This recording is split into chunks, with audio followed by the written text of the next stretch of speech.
kurikulum pasca kematian. Pasca kematian. Sampai ke ujung. Ujung yang tidak ada sekatnya lagi disebut akhirat namanya. Jelas ya? Ujung yang tidak ada sekatnya disebut apa? Akhirat. Wabil akhiratihum yuqinun. Pelan-pelan. Tadi kan kita yakin setelah wafat itu ada kehidupan kan? Ini harus terpatri nih. Sebab kalau orang tidak meyakini ini, maka dia merasa hidupnya untuk dunia saja. Ini yang menjadikan seseorang itu memanfaatkan semua kegiatan dunia seperti apa yang dia inginkan. Makanya kalau ditanya, kenapa kok harus mabuk-mabuk begitu? Kapan lagi, kan hidup cuma sekali. Gitu? Setelah ini kan nggak ada hidup lagi. Nah itu sebetulnya kata-kata itu sudah terlambat. 15 abad lalu orang jahiliyah sudah punya kata-kata itu. Wa ma yuhlikuna illad dahr. Kita itu hidup cuma sekali. Kalau udah meninggal, udah mati, nggak ada lagi kehidupan. Mumpung masih hidup, nikmati bos katanya. Itu udah ada dulu.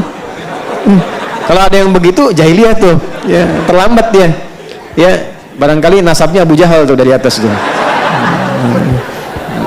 Itu ada di Quran bahasanya ada. Makanya ngaji. Ya kalau ngaji kita bisa bedakan mana yang terlambat, mana yang faktual, gitu kan? Mana yang benar, mana yang kurang tepat. Halo, jelas? Ya. Nah ini gambarannya nih. Nah kalau kita yakin, maka kita punya persiapan. Kalau nggak yakin, nggak punya persiapan. Nah karena kita sadar ada kehidupan setelah kematian dan dimensinya sama atau tidak? Beda. Alamnya sama nggak? Nih, saya mau tunjukkan logika berpikir yang sederhana. Di alam yang sama saja, kalau pindah tempat, pasti butuh bekal kan? Ya. Anda dari rumah ke sini, kalau nggak ada bekalnya bisa nggak ke sini? Nggak mudah. Kendaraan perlu bensinnya, naik motor perlu ada ongkosnya, apalagi pindah lebih jauh lagi. Maaf, sekarang di Jakarta misalnya pengen untuk ke Tanah Suci, dari Tanah Kusir ke Tanah Suci, pengen ke Mekah, pengen ke Madinah, mungkin nggak berangkat kalau nggak ada bekalnya? Tidak. Sekarang begitu sampai ke Saudi, maaf, mata uangnya sama nggak? Tidak. Geser lagi terus agak lebih jauh ke Amerika. Ke Amerika bisa nggak beli air pakai rupiah? Pakai apa? Dolar. Di Malaysia pakai apa? Hukumnya sama nggak? Tidak. Ke Singapura aja nggak bisa sembarangan, ya kan? Di sini jalan, buang sampah, nggak ada yang lihat, buang. Di Singapura bisa jadi nggak berani itu. Di Jepang bisa jadi harus ikut sistem kan? Berarti ada hukumnya sendiri, ada aturannya sendiri. Di alam yang sama, cuman beda tempat, beda aturan. Maka sekarang pindah alam, jadi nggak logis kalau aturannya sama, pasti beda.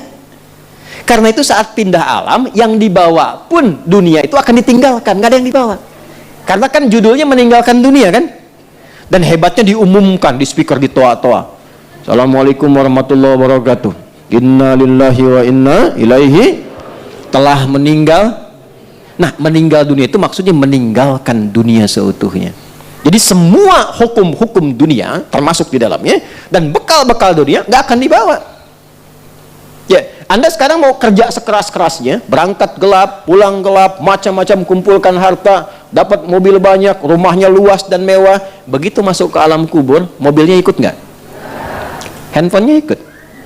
Tuh ini pakai ngerekam-rekam tuh. Fotonya ikut nggak? Man rebuka jamaah Ustaz Adi, nih buktinya. Nggak bisa. Nggak bisa.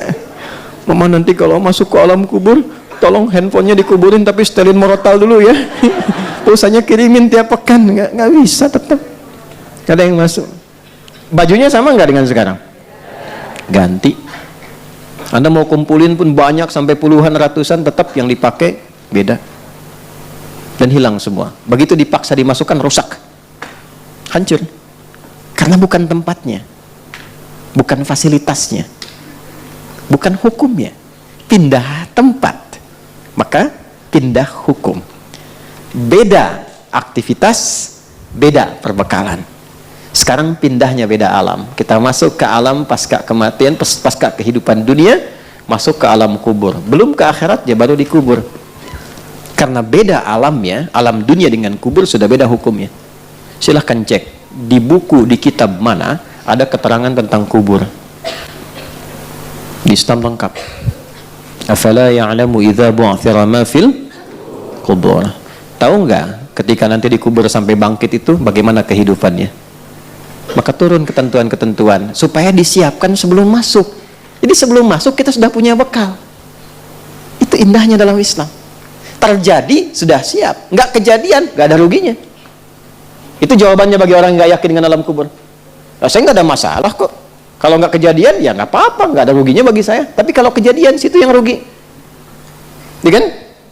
Oh, kubur tuh nggak ada apa-apanya, cuma tidur aja. Ya nggak apa-apa, saya tidur kan pengen enak, pengen punya fasilitas, tidurnya nyaman, empuk, mimpinya enak. Situ nggak punya persiapan, silakan tidur dalam kubur, mimpi ketemu neraka. Ya kan? Anda di alam dunia mimpi ketemu kuntilanak, pengen cepet bangun kan? Jelas kan? Halo? Ini di alam kubur kan ada orang mengatakan nggak ada siksa, yang ada cuma tidur aja. Ya memang Anda tidur, tapi mimpinya neraka terus pagi sampai petang, dan nggak bisa bangun lagi. Tersiksa nggak? Nah, daripada kita capek dan bingung menelisik, ya, mencari-cari, menduga-duga, yang sudah pasti aja Allah bilang apa pencipta kita. Nabi terangkan apa? Keluarkan kurikulum alam kubur sebagai persiapan pulang.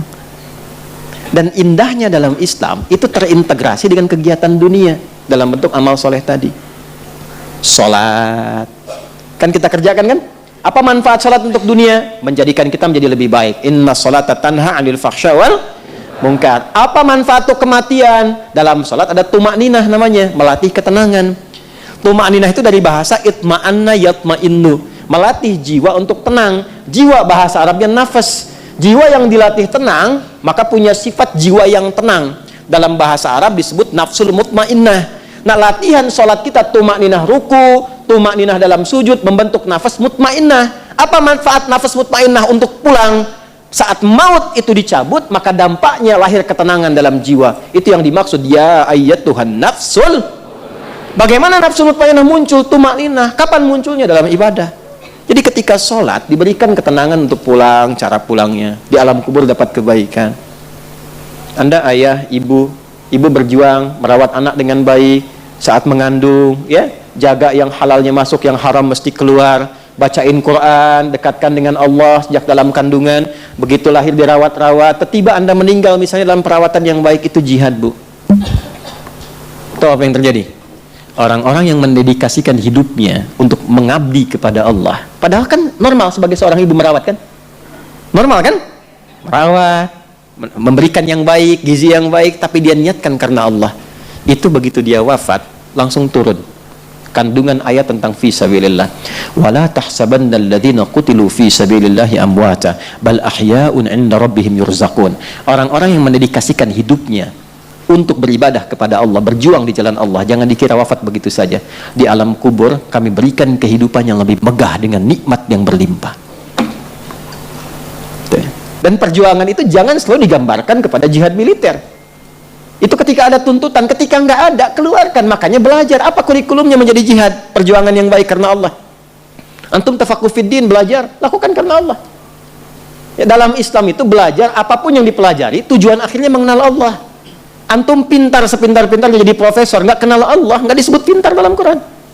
Justru Allah turunkan itu untuk diriset. Tadi poin nomor 3, kita kan baru 1. Ya kan? Baru 1 kan? Nanti poin nomor 3 itu Allah tampilkan wal jibala autada, itu kan? Ada gunung-gunung, ada awan-awan. Wa anzalna minal mu'sirati ma'an tajajja. Riset tuh awan, riset langit, riset lautan, riset daratan. Turunlah ilmu dari situ. Riset langit, astronomi nanti. Ya, di daratan ada geologi, geofisika, geofisis dan sebagainya. Di lautan ada ilmunya lagi. Tapi puncak dari semua itu untuk kenal Allah, karena dibuat itu supaya Anda tahu ada pencipta. Bukan cuma gali tambang, nemuin emas, nemuin nikel, nemuin tembaga. Yang ketika meninggal nggak dibawa semuanya. Nggak dibawa. Ada yang kain kafannya terbuat dari emas, dari tembaga? Nggak ada. Jadi puncak tertingginya kenal Allah. Ngapain pintar-pintar nggak kenal Allah? Nggak dibawa pulang gitu. Jadi Anda diminta pintar, sukses, bahagia, ya, kemudian juga mulia, hartanya bisa dipakai untuk menikmati dunia, saat yang bersamaan niatkan untuk ibadah, punya poin akhirat. Di dunia dapat, akhirat dapat, itu konsepnya. Dan tidak meninggalkan dunia, karena ayatnya berbunyi Rabbana atina fid dunya wa fil akhirati wa qina. Itu ada keseimbangan. Karena kita yakin kehidupan akhirat, maka turunkan kurikulumnya. Maka di sini ada kurikulum Quran. Pendahuluannya Quran surah kedua ayat 153 sampai 157. Kemudian Quran surah ketiga Ali Imran ayat 169 sampai dengan ayat 172 misalnya. Nah, terakhir puncaknya, ini saya tutup di sini. Kalau ini kita ingin turunkan dengan cepat sampai ke akhiratnya, maka ada kurikulum. Ini langsung kalimatnya dari Allah untuk orang beriman dan bertakwa saja. Kalau Anda termasuk di dalamnya, berarti ayatnya untuk kita. Quran surah 59 ayat 18. Ya ayyuhalladzina amanu, hei semua orang yang beriman. Kita beriman tidak? Insyaallah ya, berarti masuk ya dalam ayat ini ya. Ittaqullah, bertakwalah kepada Allah. Kita termasuk golongan takwa insyaallah. Allah ya, kita berusaha untuk bertakwa. Perhatikan. Wal tanzura nafsum ma qaddamat. Hendaknya setiap personal, setiap diri yang merasa beriman dan ingin meningkatkan takwa, maka buktikan dengan memiliki program hidup li ghad. Ghad di situ maksudnya sampai akhirat. Jelas? Bikin kurikulum sampai akhirat. Nah, cara cepatnya turunkan kurikulum akhiratnya ke bumi, lalu tunggangi itu sampai wafat. Gampangnya begitu. Nah, akhirat itu tadi saya katakan, ini secara singkat nih saya mau tutup. Akhirat itu kan ujung sesuatu yang nggak ada lagi setelah itu. Ini papan tulis nih ujungnya nih. Misalnya nggak ada lagi setelah ini, maka ini akhirat namanya. Akhir dari sesuatu yang sudah pada ujungnya. Kehidupan kita akan berada di satu tempat yang itu ujung dari sesuatu. Setelah itu nggak ada kehidupan lagi. Dunia pindah ke alam kubur, waiting room ya. Makanya disebut barzakh, pemisah, waiting room. Setelah itu kemana? Nah, cuman dua akhirnya. Imma surga, jannah, atau neraka, nar. Yang di sini sementara araf.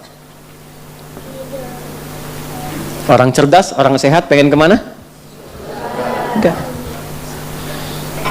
Jadi kalau ada orang yang mudah menganggap neraka, ringan mengatakannya, bahkan mengatakan ya nggak apa-apalah di neraka juga, ini ketemu ini juga. Ah, ini menunjukkan bahwa ada sesuatu yang tidak sehat dalam jiwanya. Dan orang yang nggak sehat jiwanya lebih berbahaya dibandingkan orang yang nggak sehat fisiknya. Gitu ya, hati-hati ya.